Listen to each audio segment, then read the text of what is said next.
الكريم أما بعد فأعوذ بالله من الشيطان الرجيم بسم الله الرحمن الرحيم أحل لكم ليلة الصيام الرفث إلى نسائكم هن لباس لكم وأنتم لباس لهن علم الله أنكم كنتم تختارون أنفسكم فتاب عليكم وعفى عنكم فالآن باشروهن وابتغوا ما كتب الله لكم وكلوا واشربوا حتى يتبين لكم الخيط الأبيض من الخيط الأسود من الفجر ثم أتموا الصيام إلى الليل ولا تباشروهن وأنتم عاكفون في المساجد تلك حدود الله فلا تقربوها كذلك يبين الله للناس لعلهم يتقون صدق اللہ العظیم۔ اور حلال کیا گیا ہے تمہارے لیے رمضان کی راتوں میں بیویوں میں مشغول ہونا، وہ تمہارے لیے لباس ہے اور تم ان کے لیے لباس ہو، اور جان لیا اللہ تعالیٰ نے تمہاری نفسوں کی خیانت کو، پس رجوع کیا تمہاری طرف اور معاف کر دیا تم کو، پس آؤ تم مباشرت کرو اور تلاش کرو جو اللہ نے تمہارے لیے لکھا ہے، اور کھاؤ پیو یہاں تک کہ واضح ہو جائے تمہارے لیے سفید داغا کالے داغے سے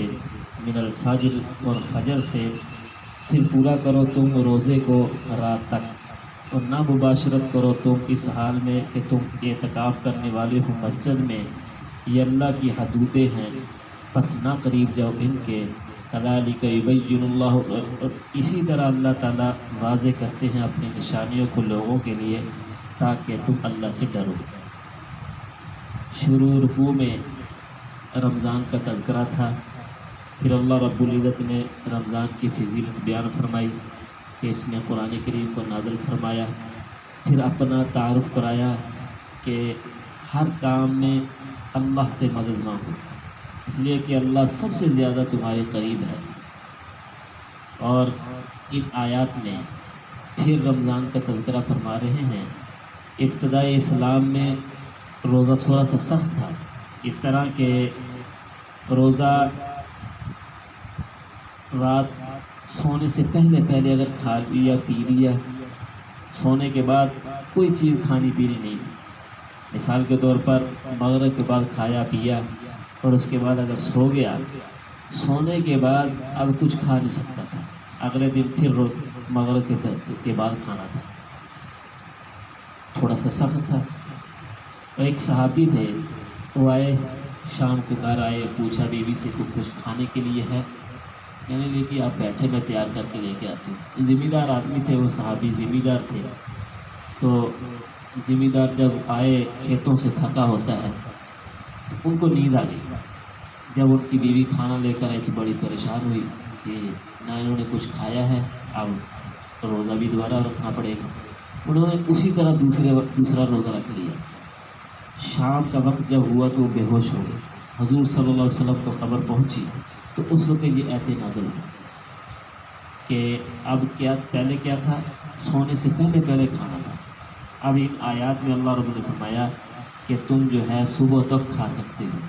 اور اسی طرح پہلے جو ہے رمضان کی راتوں میں بیوی سے جماع کرنا جائز نہیں تھا۔ تو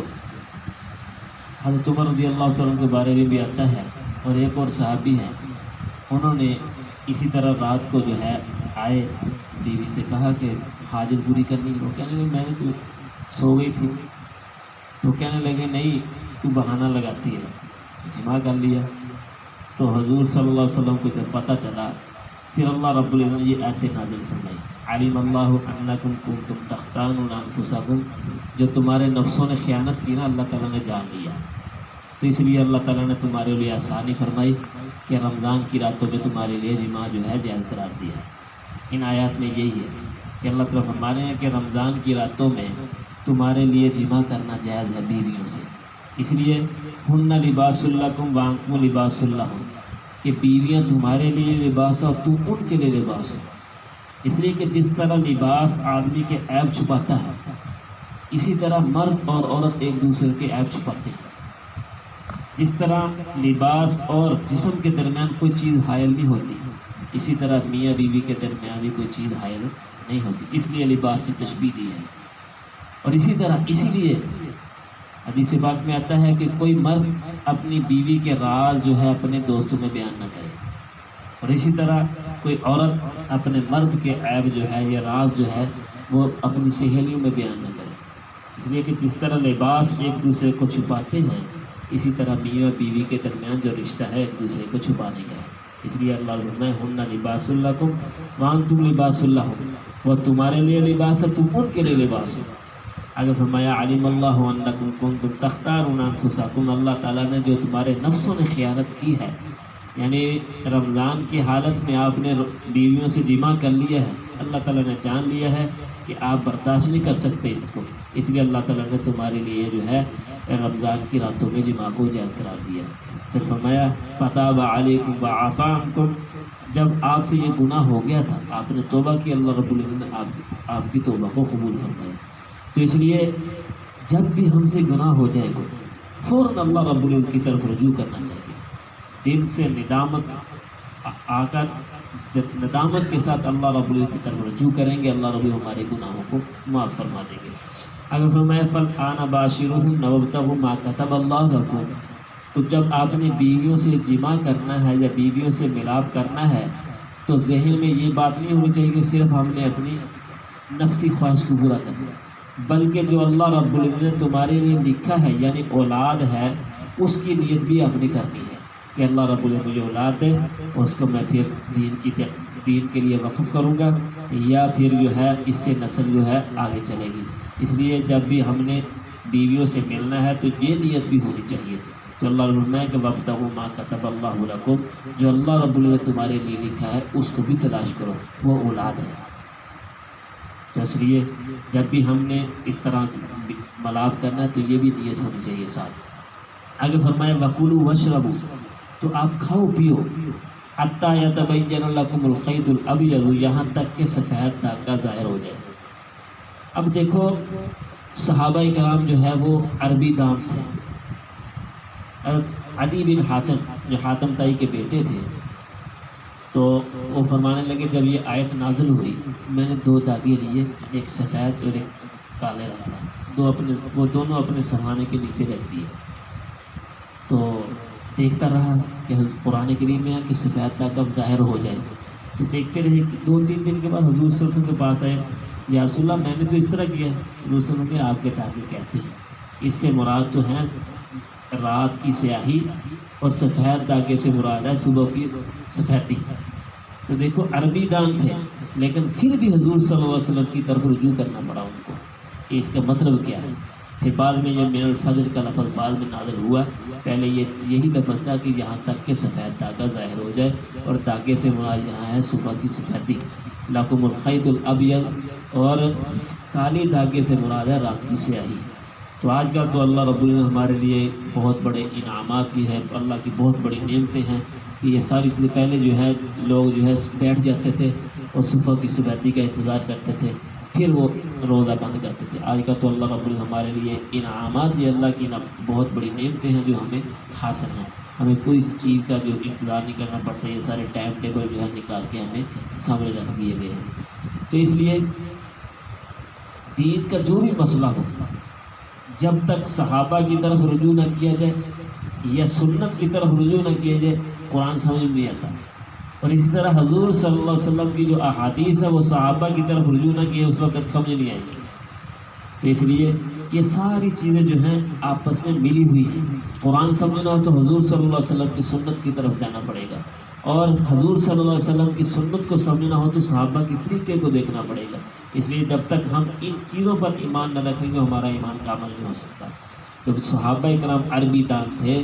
انہوں نے یہ سمجھ لیا تاکہ عام لفظ جو معنی بنتا تھا وہ سمجھا، تو ہم جو ہے بغیر عربی جان ہیں، ہم عجمی ہیں، ہم گونگے ہیں، تو ہم یہ کیسے سمجھ سکتے ہیں؟ تو اس لیے جب تک اس کو سمجھا نہیں جائے گا کسی استاد سے یا کسی کی طرف رجوع نہیں کیا جائے اس وقت تک یہ سمجھ نہیں آنے والا۔ اللہ رب ہمیں صحیح سمجھ نصیب فرمائے۔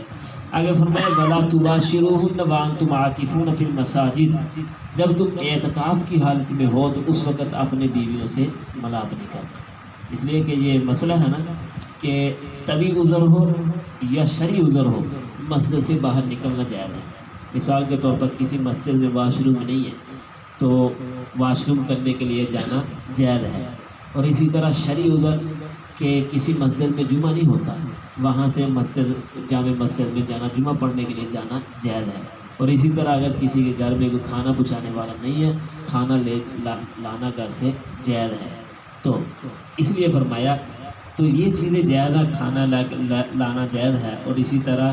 پیشاب پخانہ کرنا جائز ہے۔ تو اس سے یہ بھی سمجھ میں آ سکتا تھا کہ یہ بھی ایک طبی عذر ہے، بیویوں سے جماع کرنا۔ تو اللہ رب فرمائے کہ وَلَا تُبَاشِرُوهُنَّ وَأَنْتُمْ عَاكِفُونَ فِي الْمَسَاجِدِ، جب تم اعتکاف کی حالت میں ہو تو آپ نے بیویوں سے جماع نہیں کرنا، جماع سے رکنا، اگرچہ یہ سب طبی عذر ہے لیکن آپ نے 10 دن جو ہے اپنے آپ پر قبول رکھنا ہے۔ اس لیے فرمایا تلک حدود اللہ، یہ اللہ رب العزت نے حد بیان کی ہے